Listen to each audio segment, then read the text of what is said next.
mga future homeowners. Welcome sa Cavite Home Hunters, your one-stop shop / therapy session for all your housing struggles.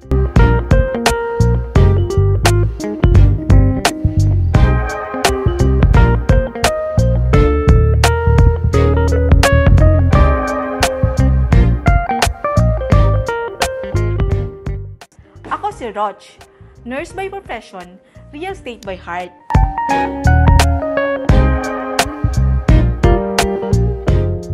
Ngayon, mag-usap tayo about the hottest thing in Cavite since matraffic sa Aguinaldo Highway, Minami Residences.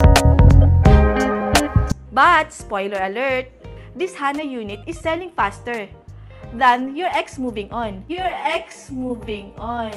So, let's dive in. Rent ka ng rent pero wala ka namang napupuntahan except sa landlord mong nagiging charity mo every month. Tapos every Christmas, ang bonus mo, rent increase. At sige na nga, sabihin natin gusto mong namang bumili ng bahay. Pero every time you check listing online, parang nag-shot sa langit yung presyo. 8 million, 10 million, or kini-required ang down payment.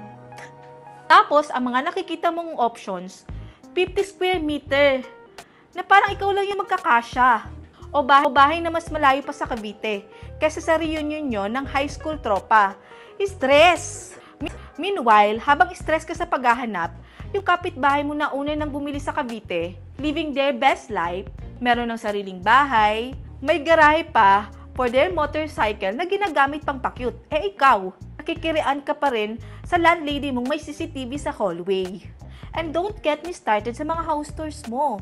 Mga unit na open layout, pero ang totoo, walang pinto, walang kwarto, at halos wala ring pader.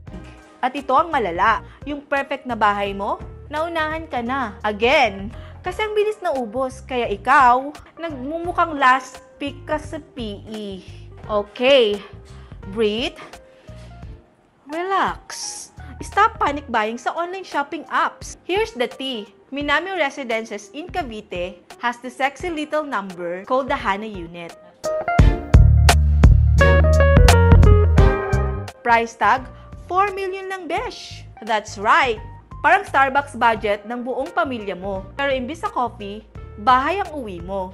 4 million for a house in a prime location na hindi naman kailangang itago sa Instagram filter para magmukhang maganda.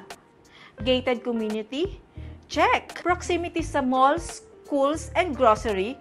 Double check.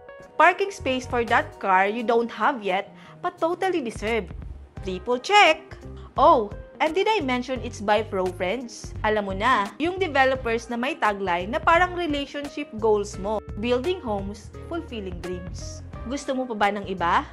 Ayaw mo na ng good deal? Feeling mo ba gusto mo bang magtira ng bahay para sa iba? Aba, okay lang, pero sayang ka naman. Let's talk about Hana unit. Para di ka na nagtataas ng kilay dyan. It's a 3-bedroom house na hindi tinitipid ang living room. May modern design na siya na hindi mukhang pinagtripan ng architect na board. Ang layout, spacious enough na kahit magkalat ka, mukhang Instagrammable pa rin. Kaya kahit ikaw pa ang gumising ng Sunday hangover look, hindi halatang messy ang space mo. Let's not forget, may lawn ka pa. Perfect for weekend barbecue or, let's be honest, para maglagay din ng plants na mamatay rin naman after 2 weeks. I'm not judging. So ano, pipili ka ba or magpapaiwan?